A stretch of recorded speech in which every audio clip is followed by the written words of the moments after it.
Hello, YouTube coin collection stackers. Today we're going to be talking about one of my favorite coins and one I avidly collect, nickels.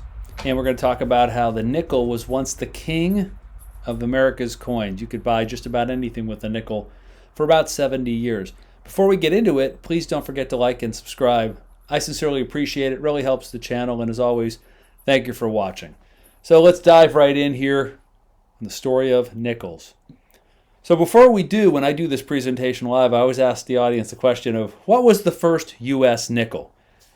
And as you would guess, most people often say the 3-cent nickel, which is the one in the lower left corner there. Some will say the shield nickel, which is the one in the upper left.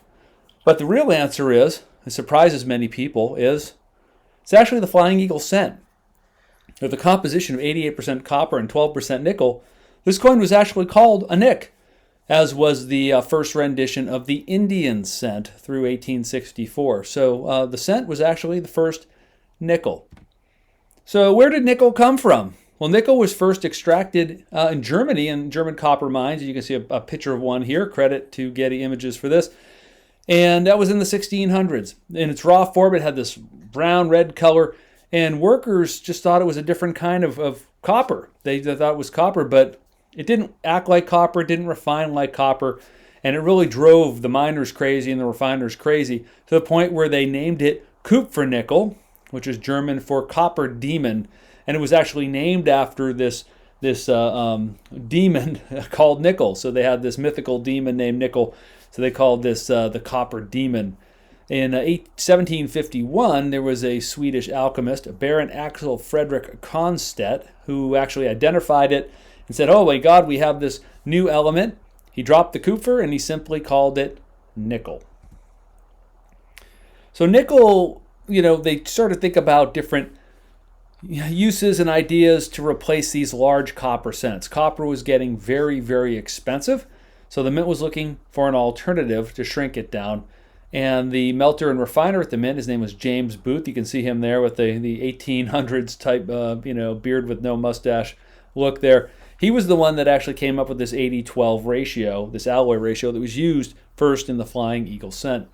And that the Flying Eagle cent, of course, came to being in 1857. And it was used, like I said, until 1863. I think there was a little bit in 1864 on the Indian cent. And all of the nickel that the mint used was actually supplied by a private mine in Lancaster Gap, Pennsylvania, which closed in 1860. A couple of years into the Flying Eagle cent passed, and now we're into the Indian cent. And the mint suddenly found itself in a conundrum where they had to source nickel from other countries, primarily Germany. So let's introduce Joseph Wharton. If the name is familiar, Joseph Wharton founded the Wharton School at the University of Pennsylvania and Swarthmore College, and originally Bethlehem Steel. So he had some close contacts at the mint. And in the 1800s, that usually meant that he was slipping people money for favors and things like this. But his close contacts at the mint convinced him to purchase the Gap mine in 1862, along with a nickel refinery in Camden, New Jersey, which wasn't that far away, which essentially gave Joseph Wharton a monopoly on nickel mining and production in the United States. But it wasn't until 1864 that the Gap mine started producing nickel in bulk, but by then it was too late to save the cent.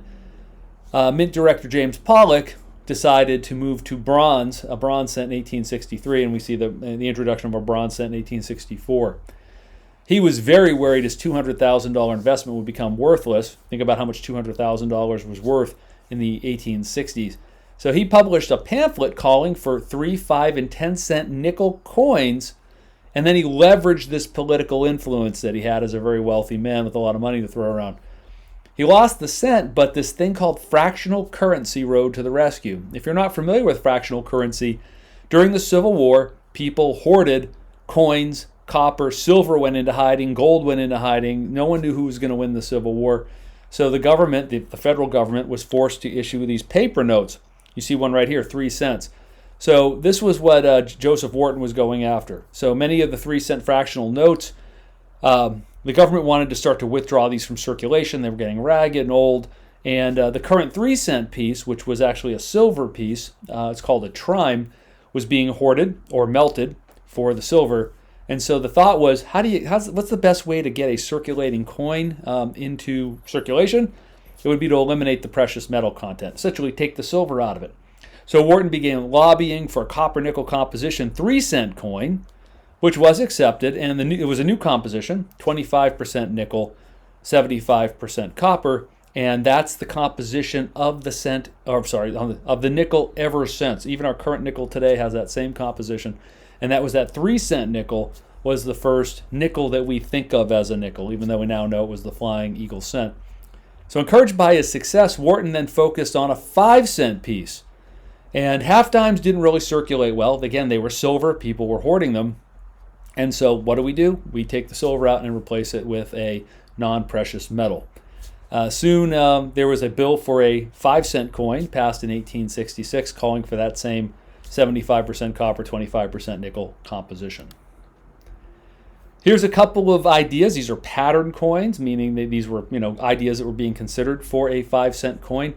This is an 1866 Judd 461, and you can clearly see on there it's Washington. This would have been the first coin, a U.S. coin that would have had a former president on it. Washington would finally make it onto a regular circulating coin when the quarter came out in 1932, but they did propose it for the nickel here. Here's another one. This is Judd 489, and this looks very much like the shield nickel we came to know. You'll notice that there's a couple of differences, including the 5 there. It's called a Dutch 5, so they changed the 5. They made a couple of changes on that, but we were getting pretty close. And from 1866, when the 5-cent nickel comes on the scene, we move to the Liberty or V nickel in 1883. 1913, we have the Buffalo nickel, and in 1938, we have the Jefferson nickel. What's interesting about all of these coins is in 1883, we had a Shield nickel and a Liberty V nickel. In 1913, we had a Buffalo nickel and a Liberty V nickel. Of course, there are only 5 of those made, and they're priceless now. Only a couple left in private hands, but there were a couple that were made in 1913. Very famous, very rare coin.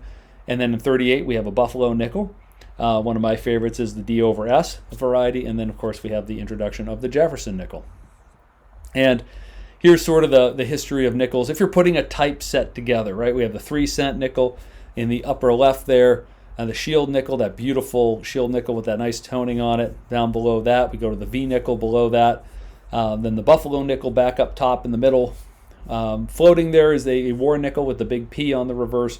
And then we sort of go through the various Jefferson nickels, of which there are many types for type collectors of Jefferson nickel. Let's talk about typeset collecting for the 3-cent piece. So 1865, they struck a lot of these, over 11 million.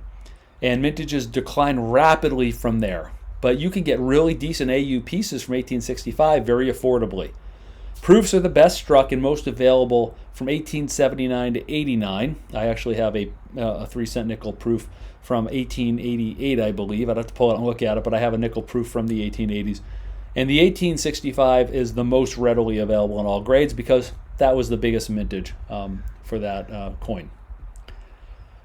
Following quickly on the heels of this is in the 5-cent coin in 1866. There's 2 types here. We have with raise and without raise.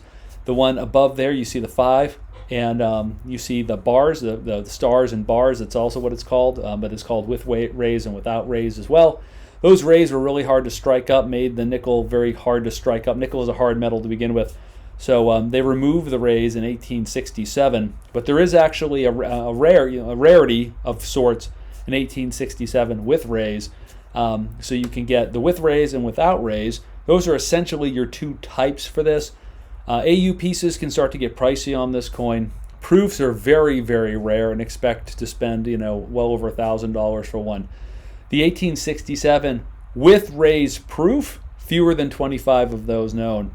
And in 1877, all of the silver that had been put in hiding throughout the Civil War comes back into circulation. And we have a production taper off of the 5-cent nickel. In 1883, we introduced the Liberty V nickel. This was designed by Charles Barber.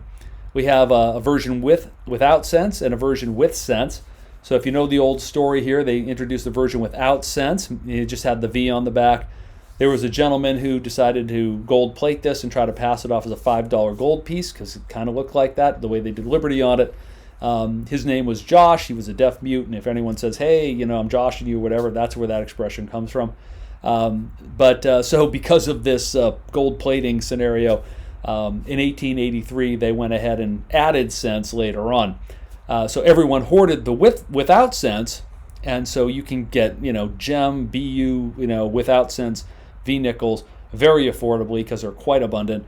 Whereas it actually the irony is that higher grade with cent nickels are more valuable and harder to find because they circulated. We have another type that comes in 1901. They had introduced these new hubs that lengthen the wreath you see on the reverse around the 5.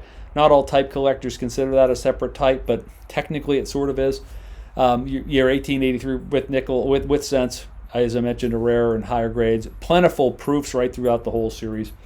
And interesting thing about the 1883 without cents, it's the most plentiful of all uncirculated 19th century coins, with the exception of certain Morgan dollars. So after Morgan dollars that were put in vaults for decades and decades and started coming to surface in the 50s, 60s, and 70s, your V nickel here without cents would be the most plentiful. And then, as I mentioned, in 1913, they made just 5.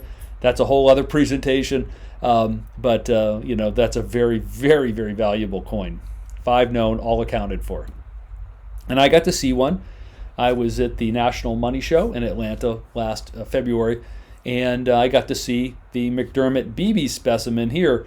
So McDermott was a guy, he would advertise in the scrapbook. He supposedly had all 5 of these at one point, and he would advertise these. He put these ads in the various numismatic magazines and such, offering rewards and things for anyone that had one of these, when he in fact had them all.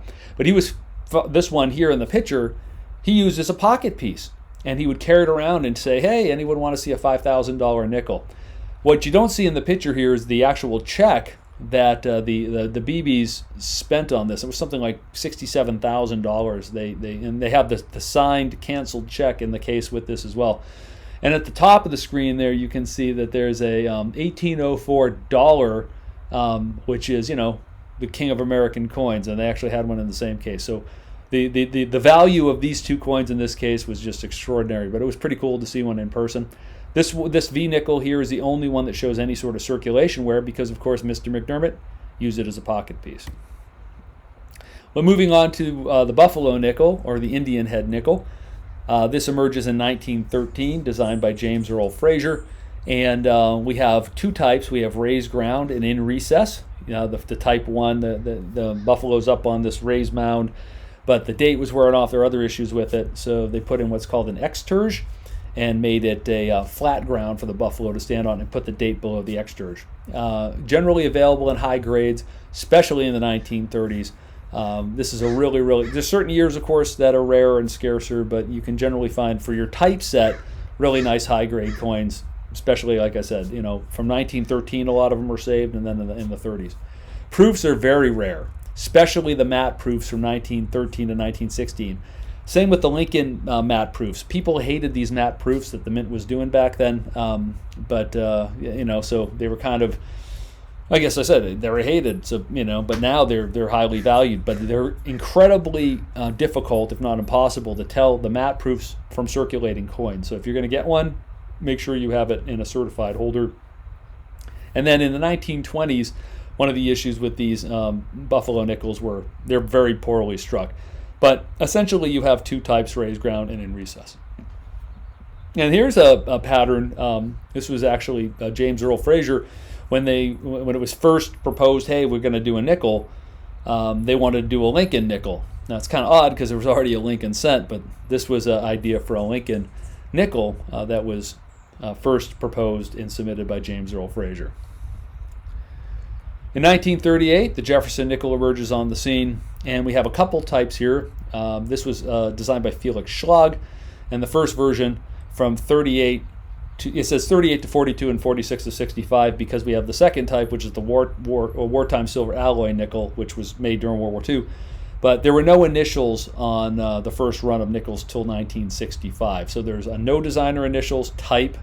There's the silver alloy type for World War II. We know what that one is because it's got the big mint mark above Monticello on the reverse, the big P, the big S, the big D. We have with designer initials that runs through 2003 from 66. Westward Journey, those are all the Lewis and Clark nickels from 04 and 05. And then we have the modified portrait, which is also called Return to Monticello, and that's what we still have today.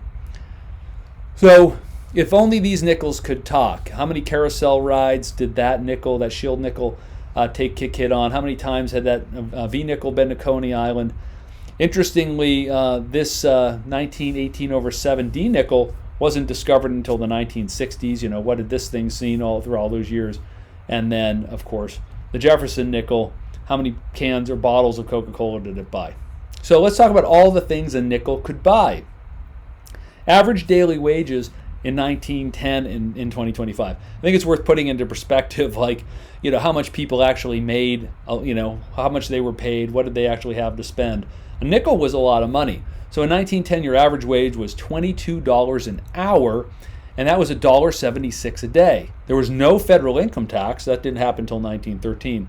A day at Coney Island, so taking your family to an amusement park for a family of 4 in 1910 costs $2.50 or 1.42 days of labor. Fast forward to 2025, the average wage is $28.16. You're like, wow, that's a huge jump from 22 cents an hour, or $225 a day. This income places one in the 22% federal tax bracket, and if you're in a place like California like me, in the 8% tax bracket. A day at Disneyland for a family of 4, believe it or not, it's about $1,125, so $1,125, which equates to 7.42 days of labor. So pretty wild when we start to put things into perspective. All the things you could do. So this is from 1867. All the stuff you could get for 5 cents. A tablespoon, a match safe, a pie plate, a toy safe, 6 safety pins. You know, I'll let you guys kind of glance at this for a minute. A dozen shoelaces, a toothbrush, right? Just a whole cornucopia of things that cost a nickel. In fact, so many things cost a nickel that a gentleman named Frank Woolworth opened up something that later became known as the 5 and dime. And when he was asked, like, why do you care about selling things for a nickel? He said, well, 20 nickels equals $1, you know. And that's a famous quote, you know. So we went from, you know, the 5-cent store, and today we have 5 and, you know, I think 5 below, I think it's called. So everything's below $5. So talk about inflation, you know, a nickel, and then now, you know, we have 5 below. You could stop that tickle for a nickel with these methyolithic, I don't know how people said that, cough wafers. You could get a nickel for a soda. A Coca Cola cost a nickel for the first 70 years of its existence. Moxie, which was my grandfather's favorite drink, hails from Maine, 5 cents. Pepsi. And as things are getting higher, but Hires is still a nickel, a trickle for a Hires root beer.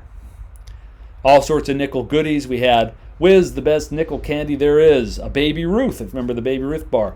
A Butterfinger bar. They also had a Butterfinger bar for a penny if you wanted to get a smaller size. A Shotwell, and so forth. And a milk nickel, by the way, was essentially a chocolate-covered ice cream, if you're wondering. We had Jack Dempsey. He was a famous boxer, so it's a knockout. So they had the Jack Dempsey bar, a 10-cent bar for 5 cents. You'll start to see that play as inflation starts to take place. You know, everyone's saying, well, you know, you're getting a 10-cent value for 5 cents. It's bigger is better. For the Jack Dempsey bar. I've tried them all, and this one's the best. They had 5-cent cigars.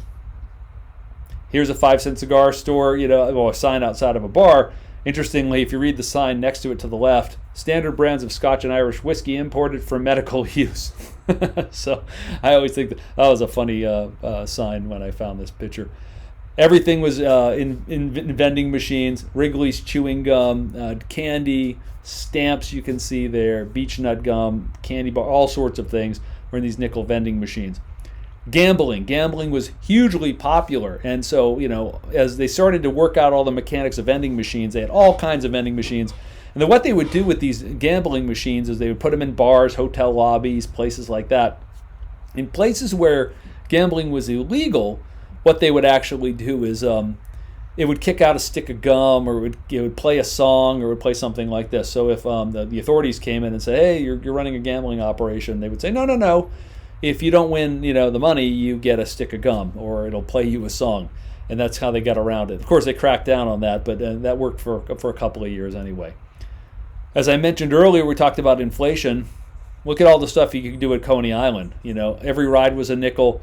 A hamburger was a nickel. A hot dog was a nickel. A beer was a nickel. A Coke was a nickel. Everything was a nickel. In fact, even the trolley ride there and home and so forth was all a nickel. They had these incredibly complex musical machines that would play a song for a nickel. And I've seen some of these in person, and I mean, this is no joke. I mean, you have a full orchestra on some of these machines. You can see the piano on the left. You can see it's got a drum in it and all sorts of things going on, an accordion. So incredibly complex machines that they made to put nickels in. You can even take a selfie back in those days for a nickel. This is the photoscope. And this isn't actually an ad, not for people to take selfies, but for businesses to put this photoscope in their lobby or in their bar. And you'll see there, no coin machine ever made profit so fast. And so what we'd do is, these bartenders and stuff, these hotels would use these, and they would turn this empty space or whatever into these profit centers with all of these machines that have music machines and photo machines and gambling machines and you name it, all in there that you could do. As I mentioned, you could jump on the trolley for a nickel and ride a mile and smile all the while for 5 cents. All the other prices have been going up, but the subway or the L ride is still a nickel.